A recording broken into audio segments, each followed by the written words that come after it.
you think that apartheid was simply segregation, then I've got a lot to teach you. It was more than that. It was forced removals, it was banned education, and it was death squads. Apartheid wasn't just a set of racist opinions. It was a system designed to control the majority. First, classifications. Every single person in South Africa was classified. They were either white, black, coloured or Indian, and this was done under the Population Registrations Act. And that classification, it decided everything. It meant where you could work, where you could live, who you could marry, and of course where your kids went to school. Families were split by this law. Siblings of the same parents could be classified differently, forcing families apart. Then came the Group Areas Act.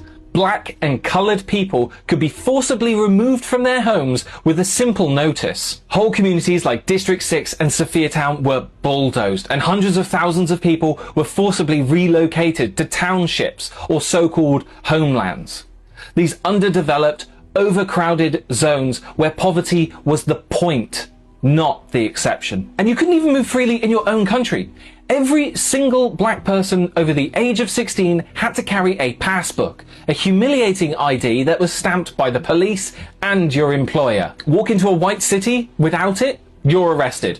If you've got the wrong employer stamp, you're arrested. If it expires, you are arrested. Over 100,000 people a year were arrested for these offences. They weren't criminals, and this was deliberate. Apartheid needed cheap, controllable labour, so they did everything they could to criminalise daily life. And then there was the Bantu education system. It meant that black students were taught just enough to be able to serve their white employers. In 1953, apartheid architect Hendrik Verwoerd said, "There is no place for the Bantu in the European community above certain forms of labour." And that wasn't a slip-up. That was his policy. And protest of this system was met with brutality.